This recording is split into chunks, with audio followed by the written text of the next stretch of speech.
Congo, ekolo monene tobosana. Denis Sassou Nguesso a été installé le 16 avril 2026 au stade de l'Unité à Kintélé dans ses fonctions de président de la République du Congo pour un nouveau quinquennat. Le président de la République réélu avec 94,90% de voix a prononcé à cette occasion son discours d'investiture dans lequel il s'est présenté comme président de tous les Congolais avant d'énumérer les actions prioritaires visant à accélérer le développement du Congo pendant les 5 prochaines années. Je tiens à dire que l'élection présidentielle est terminée. Je suis le président de tous les Congolais, sans exception.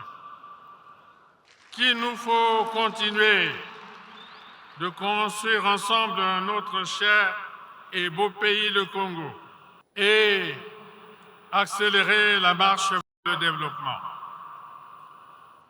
Dès lors, je m'engage à ne ménager aucun effort dans la prise en main des principaux challenges du développement de notre pays.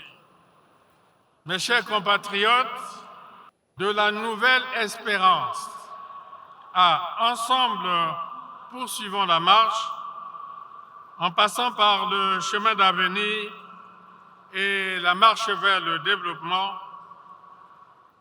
Le Congo s'est progressivement transformé. Nous avons restauré l'autorité publique en respectant le principe de l'État de droit et du droit de l'État. Nous avons consolidé la paix, renforcé la cohésion nationale et nos institutions. Nous avons assuré la sécurité sur l'ensemble du territoire national. Mes chers compatriotes, au regard de ces acquis et de vos nombreuses préoccupations recensées avant et pendant la période électorale, j'ai jugé utile et opportun de vous proposer un projet de société intitulé « L'accélération de la marche vers le développement ». La poursuite de la construction d'un Congo uni, ambitieux, innovant et prospère se fera à travers 10 actions prioritaires. Il s'agira de mobiliser des ressources financières publiques additionnelles, d'accroître l'investissement dans le capital humain, d'amplifier la lutte contre les comportements déviants des agents de l'État, de redynamiser l'économie nationale, de prioriser l'agriculture au sens large et l'industrie, de créer des emplois en plus grand nombre, de poursuivre le déploiement des infrastructures de base et de développement, de promouvoir la recherche scientifique, l'innovation technologique et le progrès technique, d'approfondir les droits sociaux et de préserver un environnement sain pour la population. Je voudrais insister sur, premièrement, l'intégration sous-régionale. La République du Congo doit renforcer sa vocation de pays de transit en s'appuyant sur les infrastructures de base à l'instar du corridor de développement numéro 13 dans son tronçon Wesso, Infondo, Gouga et frontière de la République centrafricaine. Du pont route-rail reliant Brazzaville à Kinshasa, dont les travaux débuteront au cours de ce quinquennat. Du chemin de fer Congo-Océan, dont la modernisation apportera un coup d'accélérateur à la diversification de l'économie.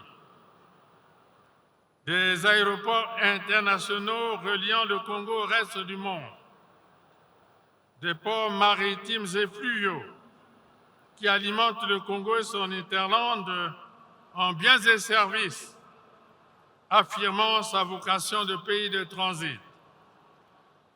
Avec ces infrastructures, le Congo se connecte progressivement à ses voisins et devient un véritable hub commercial et touristique intra-africain au rendez-vous de la zone de libre-échange continentale africaine, ZLECAf.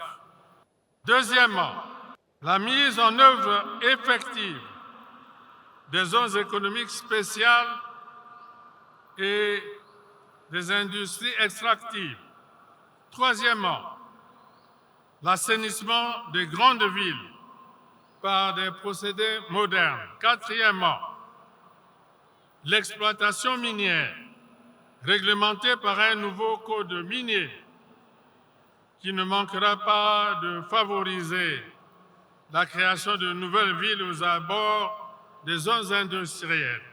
Cinquièmement, la modernisation du transport urbain pour faciliter la mobilité dans les villes de Brazzaville et de Pointe-Noire. Sixièmement, l'accélération du développement conformément à l'orientation de l'agenda 2063 de l'Union africaine. Dans le secteur de l'électricité notamment, ce mandat sera mis à profit pour atteindre les objectifs de la mission 300 qui vise à donner l'électricité à 300 millions d'Africains d'ici 2030. Notre responsabilité à l'horizon 2030 sera de donner de l'électricité à au moins plus de la moitié de la population.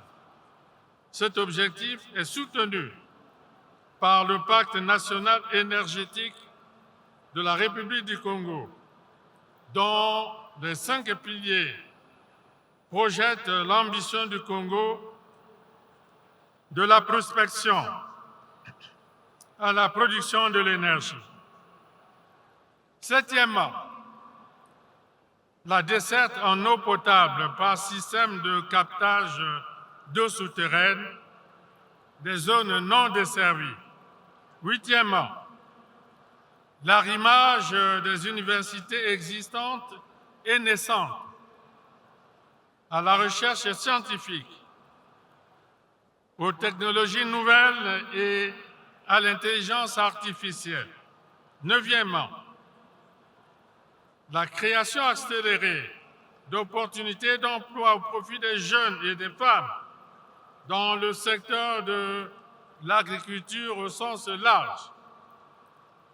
La grande foire agricole du Congo, tenue du 5 au 15 février 2026 à Bambou-Mingali, a imprimé le rythme de l'accélération de la production agro-pastorale. Les zones agricoles protégées renforcent déjà cet élan de mise en valeur des potentialités de chaque département, au moment où la passion pour les activités agro-pastorales est perceptible. Dixièmement, l'accélération de la mise en valeur du tourisme dans toutes ses composantes, avec notamment un point d'honneur sur l'écotourisme, dont le fer de lance est tenu par les parcs nationaux de Dzala-Kokwa dans le département de la Cuvette-Ouest, Nwabalen-Doki dans les départements de la Sangha et la Likwala, et de Konkwati dans le département du Kwilu. Onzièmement, la revitalisation des sports et loisirs pour un renouveau certain. J'y veillerai personnellement au cours de ce quinquennat. Congo, ekolo monene tobosana te Congo. Tolingana